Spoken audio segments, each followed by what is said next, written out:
옛날 옛적 조선의 한 마을에 이와 기에 관련된 흥미로운 이야기가 전해 내려오고 있었습니다. 그 마을에는 이철수라는 현명하고 존경받는 노인이 살고 있었습니다. 철수는 항상 마을 사람들에게 삶의 지혜를 나눠주곤 했는데 그날도 마을 광장에서 사람들이 모여든 가운데 흥미로운 이야기를 시작했습니다. 여러분, 이 세상을 두 개의 큰 바구니로 생각해보세요. 하나는 너무도 견고하고 변하지 않는 이라는 이름의 바구니이고 다른 하나는 변화무쌍하고 역동적인 기라는 이름의 바구니입니다. 이 바구니들은 각기 다른 성질을 가지고 있지만 우리의 삶은 이 두 바구니가 서로 교차하며 엮인 그물망 위에서 굴러가고 있습니다. 사람들은 궁금한 눈길로 철수를 바라보았습니다. 어떻게 그게 가능하죠? 한 젊은이가 물었습니다. 철수는 미소를 지으며 이야기를 이어갔습니다. 한 번은 나의 옛 조상이 이 이와 기의 신비를 풀기 위해 산속 깊은 곳으로 들어갔다고 합니다. 그곳에서 조상은 두 가지 마법의 개울을 발견하게 되었죠. 하나는 수정처럼 맑고 고요하여 변함이 없었고 그 물결에 비치는 달빛마저도 자신의 모습 그대로를 비춰주는 곳이었는데 바로 이의 개울이라 불렸습니다. 또 다른 하나는 격렬하게 흐르며 계속해서 변하는 자신의 형태 속에서 생명을 발화시키는 기의 개울이었지요. 이 두 개울은 어떻게 하나로 흐르게 되었나요? 또 다른 사람이 묻자 철수는 고개를 끄덕였습니다. 조상은 두 개울 사이에 작은 다리를 놓았습니다. 그 다리를 통해 이의 개울의 맑고 고요한 물이 기의 개울 속으로 흘러들어가 조화를 이루었고 기의 개울의 힘찬 물줄기가 이의 개울에 영향을 미치며 하나의 완전한 강을 만들었습니다. 그 강에는 두 개울의 장점이 고루 섞여 있어 맑고도 힘찬 변하면서도 안정된 물결을 이루었습니다. 그러니까 삼도이와 기가 균형을 이룰 때 더 아름다워질 수 있다는 말인가요? 나이든 한 마을 원로가 물었습니다. 철수는 흐뭇한 미소를 지으며 고개를 끄덕였습니다. 그렇습니다. 우리는 모두 이 두 개울의 다리가 되어 우리의 삶 속에 존재하는 불변의 진리와 변화의 역동성을 결합시켜야 합니다. 그렇게 할 때 비로소 우리의 삶은 의미 있고 조화로운 방향으로 흘러가게 되죠. 이야기를 들은 마을 사람들은 각자의 마음속 다리를 떠올리며 자신의 삶에서 이와 기의 조화를 성찰하게 되었습니다. 이날 이후로 마을에는 조화를 이루는 강처럼 평온하고 활기찬 에너지가 넘쳐 흘렀다고 합니다. 철수의 이야기는 사람들에게 삶의 본질을 다시금 생각하게 하는 중요한 메시지가 되어 그 이후로도 오랫동안 회자되었습니다. 두 번째 이야기, 옛날 어느 작은 마을의 존재, 나는 이름의 남자가 살았습니다. 존재는 아주 평범한 사람이었지만 한 가지 특별한 점이 있었습니다. 그는 철학을 아주 좋아했습니다. 특히 칸트의 철학에 몰두하였고 친구들 사이에서는 철학자 존재라 불렸습니다. 어느 날 존재는 칸트의 순수 이성 비판 중 선언적 종합 판단에 대해 깊이 생각하던 중 친구들에게 이 개념을 재미있게 설명할 방법을 찾기로 결심했습니다. 그래서 친구들을 불러 모아 한바탕 재미난 이야기를 시작했습니다. 얘들아, 들어봐. 어느 날 나는 꿈속에서 이상한 나라에 갔어. 그곳은 모든 지식이 마치 나무 열매처럼 나무에서 떨어지는 곳이었지. 이곳에서는 사람들이 지식을 얻기 위해 나무 아래에서 열매가 떨어지기만을 기다려야 했어. 그 중에서도 경험의 나무. 나는 아주 거대한 나무가 있었는데 이 나무는 그들이 경험을 통해 배워야 하는 모든 종류의 지식을 제공했지. 말을 잠시 멈춘 후 존재는 눈을 반짝이며 말을 이어갔습니다. 하지만 놀랍게도 그 반대쪽에 선함의 나무, 나는 신비로운 나무가 있었어. 이 나무는 사람들의 머리 속에서 스스로 열매를 맺었지. 나무 아래에서 뭘 기다리지 않아도 이 나무는 모든 사람들이 선언적으로 아는 진리를 제공했어. 신기하게도 그곳의 사람들은 이 두 종류의 나무를 통해 성장하고 지식을 얻었지. 그러던 어느 날 마을에 한 아이가 태어났고 그는 나무들의 열매를 전혀 가지지 않았어. 그런데도 그 아이는 7+5는 12 같은 수학적 진리를 아주 자연스럽게 마치 숨쉬듯 알고 있었지. 마을 사람들은 그 아이를 선견지명이라고 불렀어. 왜냐하면 그는 경험나무의 열매 없이도 모든 것을 이해할 수 있었거든. 사람들은 그 아이에게 어떻게 그 모든 지식을 아는지 물었지. 그러자 선견지명은 대답했어. 모든 사람들이 마을에서 시간을 보내면서 알아채지 못했던 것 중 하나는 이 열매들이 사실 우리가 본래 가지고 있는 것들이 외부로만 드러난 것일 뿐이라는 거야. 그러면서 그는 칸트처럼 말했지. 이것이 바로 선언적 종합 판단이란다. 존재는 친구들에게 이야기를 끝마친 후 말했습니다. 내가 말하고자 하는 건 우리가 배우는 것들은 때로는 이미 우리 안에 내재되어 있는 것일지도 모른다는 거야. 그러니 앞으로는 모든 지식이 하늘에서 떨어진다고만 생각하지 말고 우리 안에서 나오는 것일 수도 있다고 생각해봐. 존재의 이야기에 친구들은 크게 감명받았습니다.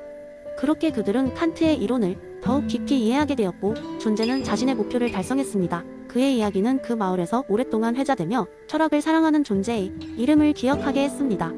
세 번째 이야기, 어느 날 한 조용한 시골 마을에 아리스토라는 이름이 호기심 많은 소년이 살고 있었습니다. 아리스토는 주변의 모든 것에 대해 끊임없이 질문을 던지는 아이였는데 특히 자연현상과 존재의 이유에 대해 깊은 관심을 가지고 있었습니다. 그의 할아버지는 아리스토에게 다양한 철학적 이론을 설명해 주셨지만 그중 하나가 특별히 아리스토의 마음을 사로잡았습니다. 그것은 바로 아리스토텔레스의 목적론이었습니다. 어느 나른한 여름날 아리스토는 할아버지와 함께 마을 주변을 산책하기로 했습니다. 길을 걷다 보니 시원한 강물이 졸졸 흐르는 작은 개울가에 다다랐습니다. 할아버지는 아리스토에게 말했습니다. 저 강물을 보거라. 끊임없이 흘러가며 여러 곳으로 여행을 떠나지. 너는 이 강물이 왜 존재한다고 생각하느냐? 아리스토는 한참을 생각하다가 대답했습니다. 아마도 물고기들에게 집을 제공하기 위해서, 또 식물들이 자라도록 물을 공급하기 위해서 아닐까요? 할아버지는 고개를 끄덕이며 말했다. 맞단다. 아리스토, 바로 그것이 아리스토텔레스의 목적론이란다. 모든 자연의 것들은 그 자체만의 목표와 목적을 가지고 있지. 둘은 다시 길을 걸었고 이번에는 커다란 나무 그늘 아래에 자리를 잡고 앉았습니다. 아리스토는 나뭇가지에 앉아 노래하는 작은 새를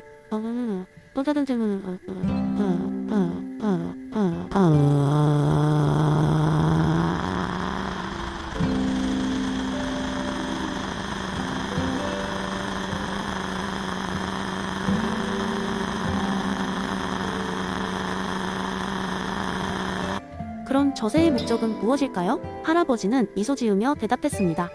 새의 목적은 생존하고 번식하는 것이지. 그렇지만 아리스토텔레스는 단순히 여기에 그치지 않았단다. 이 새의 노래조차도 그저 소리가 아니라 그 존재의 이유와 맥락을 가진다. 사랑하는 짝을 찾기 위한 신호일 수도 있고 자신의 영역을 알리기 위한 것일 수도 있단다. 아리스토는 흥미롭게 듣고 나서 다시 물었습니다. 그렇다면 사람의 목적은 무엇일까요? 할아버지는 잠시 세상을 바라보며 깊은 생각에 잠겼습니다. 아리스토텔레스는 사람의 목적이 완전한 발달과 행복에 이르는 것이라고 했단다. 우리가 가진 이성을 통해 우리는 무엇이 옳고 그른지를 판단하고 우리의 능력을 최대한 발휘하여 행복을 찾는 것이지. 아리스토는 고개를 끄덕이며 말했다. 그럼 우리는 열심히 배우고 우리 자신을 발전시키는 것이 중요하겠네요. 그렇지, 아리스토. 할아버지는 격려하며 대답했습니다. 하지만 목적론은 모든 것이 각자의 존재, 이유를 가지고 있다고 말하는 거란다. 그러니 주변의 모든 것들과 조화를 이루며 사는 것도 중요하지. 자연을 아끼고 존중하며 그 속에서 우리의 목적을 찾는 거지. 그날 이후로 아리스토는 주위의 모든 것들에 대해 더욱 깊은 애정과 관심을 갖게 되었습니다. 그는 자신 또한 이 세상의 한 부분으로서 자신의 목적과 목표를 찾아 나가기로 다짐했습니다. 아리스토는 커서 철학자가 되어 아리스토텔레스의 목적론을 바탕으로 사람들에게 삶의 의미와 목표에 대한 이야기를 전달하는 사람이 되기로 마음먹었습니다. 결국 아리스토는 그가 살던 마을에서 뿐만 아니라 넓은 세상 속에서 많은 사람들이 스스로의 목적을 찾고 행복을 추구하도록 영감을 주는 인물이 되었습니다. 그의 이야기는 수많은 사람들에게 전해졌고 아리스토텔레스의 목적론은 그의 전파를 통해 다시금 살아 숨쉬게 되었습니다. 네 번째 이야기, 옛날 옛적 멀고 먼 곳에 위치한 헤도니아 왕국이라는 나라가 있었습니다. 이 나라는 특별한 방식으로 통치되고 있었으니 그 이유는 바로 왕국의 모든 결정이 행복 측정기라는 기괴한 기계에 의해 이루어졌기 때문이었습니다. 이 기계는 주민들이 경험하는 모든 쾌락과 고통을 측정하고 비교하여 최적의 정책을 선정하는 기발한 장치였습니다. 이 기계의 발명자는 다름 아닌 인기 있는 철학자이자 발명가인 존 스튜어트 밀의 제자 알버트였습니다. 왕국의 주민들은 처음에 이 새로운 통치 시스템을 매우 이상하게 여겼습니다. 왕실의 회의실에서는 항상 행복 측정기가 웅장하게 돌아가고 있었고 알버트는 항상 그 옆에서 자신의 실험에 윤리적 심판을 내리고 있었습니다. 안개속처럼 불확실한 이론이 결국 현실적 기계로 구현되자 사람들은 초기에 상당한 혼란을 겪었습니다. 어느 날 아침 마리아라는 이름의 농부가 알버트를 찾아왔습니다. 그녀의 문제는 간단 명료했습니다. 제가 농장에서 수확한 토마토를 시장에 가져가 판매하려고 하는데 가격을 어떻게 매기는 것이 좋을까요? 알버트는 깊은 고민에 빠졌습니다. 그는 우선 행복 측정기에 레버를 당겨 세상이 모든 쾌락과 고통을 분석하기 시작했습니다. 얼마 지나지 않아 기계가 철컥거리며 결론을 도출했습니다. 대다수 사람들에게 최대의 행복을 주기 위해서라면 한 토마토당 5펜스를 받아야 한다. 마리아는 의아해했습니다.